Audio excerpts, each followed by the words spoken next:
ဒါပေမဲ့ပါကလပ်လို့မခံချင်တော့ဘင်လူချင်းစုံတဲ့နေရာမှာသူတို့လူတွေချထားလိုက်တယ်။ဒါပေမဲ့အဲ့ဒါအိုင်ယန်ရဲ့ထောင်ချောက်ဖြစ်နေပြီးအိုင်ယန်ရဲ့လူတွေကဘင်ကိုကူညီပြီးလွတ်မြောက်အောင်လုပ်ပေးလိုက်တယ်။အပီကေးကဘင်ကိုဖုံးဆက်ပြီးသူ့တငယ်ချင်းဟောင်းနဲ့ဆေးဆက်ညှိနှိုင်းပြီးဘင်လွတ်မြောက်အောင်လုပ်ပေးလိုက်တယ်လို့ပြောတယ်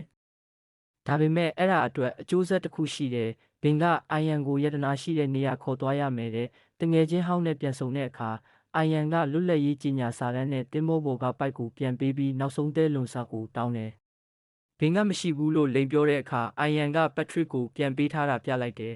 ။ဒါနဲ့ဘင်ဝန်ခံလိုက်ရတယ်။သူမြေပုံပေါ်မှာမြင်ခဲ့တဲ့တင်ဂီတာဟာဖះเจ้าတစ်ခုအတွက်လို့ပြောလိုက်တယ်။သူတို့အားလုံးဖះเจ้าကိုရောက်တဲ့အခါဘင်ကမျက်မှန်နဲ့မြေပုံကိုပြန်ကြည့်ပြီးနောက်ထပ်တဲလွန်စတစ်ခုကိုတွေ့တယ်ထူးဆန်းတဲ့နာမည်တစ်ခုကိုပြလိုက်တယ်။အားလုံးအဲ့ဒါဘာလဲလို့တွေးနေတော့ဖះเจ้าမှာလူတင်ကြိုးတဲ့မြေအောက်ခန်းရှိတယ်ဆိုတာသိလိုက်ရတယ်။အိုင်ယန်နဲ့သူ့လူတွေအောက်ကိုဆင်းသွားတဲ့အချိန်မှာပက်ထရစ်ကတားကိုအနီးကဆွဲပြီးသူတို့အသုံးမဝင်တော့ရင်အိုင်ယန်ကသူတို့ကိုတပ်ပစ်မှာမို့လွတ်မြောက်ဖို့နီလန်းရှာရမယ်လို့ပြောတယ်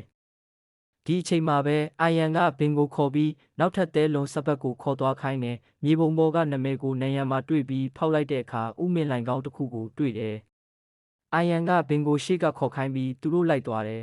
။လမ်းဆုံးမှာတစ်သားလေကားတွေတက်လေကားတွေနဲ့နေရာဟောင်းကြီးတစ်ခုကိုတွေ့တယ်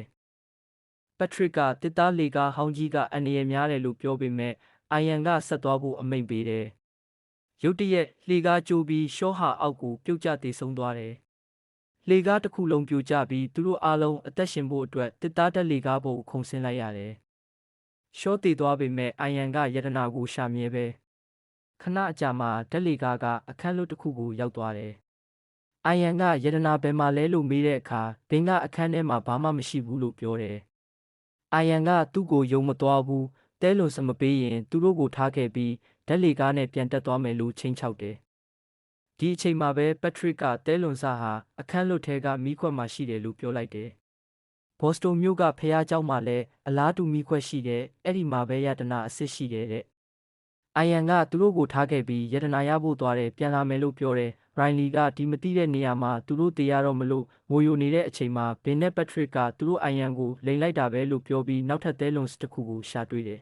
။သူတို့ကိုနောက်ထပ်အခန်းတစ်ခုစီခေါ်သွားတယ်။အဲ့ဒီမှာတယောက်ယောက်ကအရင်ရောက်ဖူးတဲ့အထောက်ထားတွေ့တယ်။ဘင်ကအရန်စိတ်ပြတ်သွားပြီးအဖေပြောတာအမြဲမှန်တယ်လို့ဆိုတယ်။ဒါပေမဲ့ပက်ထရစ်ကသူမမှန်ဘူးယတနာကိုအရင်ရှာတွေ့သူပဲယူသွားတာဖြစ်နိုင်တယ်လို့ပြောတယ်။အပြင်ထွက်ဖို့တကားရှာတဲ့အခါဘင်ကနေရန်မှာတော့ခလောက်တွေတွေ့တယ်။ပျောက်နေတဲ့တော့ခလောက်တစ်ခုကတင်မောဘော်ကမြင်ခဲ့ရတဲ့ပိုက်နဲ့ပုံစံတူနေတယ်။ပိုက်ကိုထုတ်ပြီးတက်လိုက်တဲ့အခါအံ့ဩစရာယတနာတွေနဲ့ပြည့်နေတဲ့နေရာတစ်ခုကိုရောက်သွားတယ်။အဖေနဲ့အဖိုးရှာဖွေခဲ့တဲ့အထူးယတနာပါဝင်ပေါ့သူတို့အားလုံးဝမ်းသာအားရဖြစ်ပြီးခဏကြာမှအပြင်ထွက်တဲ့လှေကားကိုတွေ့တယ်။ဘင်းအပြင်ရောက်တဲ့အခါလူတစ်ယောက်ကိုမြင်ပြီးဖုန်းကားကစာဒူစကီးကိုချက်ချင်းခေါ်လိုက်တယ်။စာဒူစကီးရောက်လာတဲ့အခါဘင်းကယတနာတွေနဲ့ပြည့်နေတဲ့အခန်းအကြောင်းပြောပြတယ်။ဒါပေမဲ့သူ့အတွက်တခုမှမလိုဘူးလို့ပြောတယ်။ဖပကိုရနာရီပေးအပ်တဲ့အတွက်လဲလှယ်စရာဖြစ်အပီကေးကိုအေးမယူဖို့သူ့မိသားစုကိုပျောက်ဆုံးနေတဲ့ယတနာတွေရှာဖွေတွေ့ရှိသူအဖြစ်အတိမတ်ပြုဖို့ရိုင်လီကိုလည်းအကူအညီအတွက်ဂုဏ်ပြုဖို့ပြီးတော့သူ့ကိုထောင်မချဖို့တောင်းဆိုလိုက်တယ်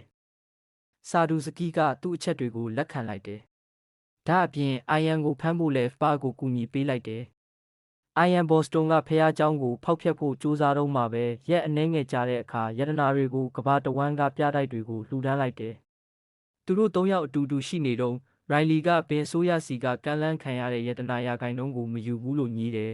။ဘင်ရတဲ့ငွေအနှဲငယ်နဲ့ဝယ်ထားတဲ့ကားအသစ်လေးတွေကိုဝင်ရင်ဘင်နဲ့အပီကေးကိုနောက်မှတွေ့မယ်လို့ပြောပြီးထွက်သွားတယ်။ဘင်နဲ့အပီကေးဟာအခုတော့လက်ထပ်ပြီးသားမောင်နှံစုံဖြစ်နေပြီးသူတို့ရဲ့အိမ်အသစ်လေးတွေကိုအတူတူရှောက်ဝင်သွားကြတယ်။နှစ်ပေါင်းများစွာကြာအောင်ရှာဖွေခဲ့ရတဲ့ယတနာဟာတကယ်တော့တယောက်နဲ့တယောက်မိသားစုနဲ့မိတ်ဆွေတွေရဲ့ယုံကြည်မှုချစ်ချင်းမေတ္တာတွေပဲဖြစ်တယ်ဆိုတာသူတို့နားလည်လိုက်ကြပြီ။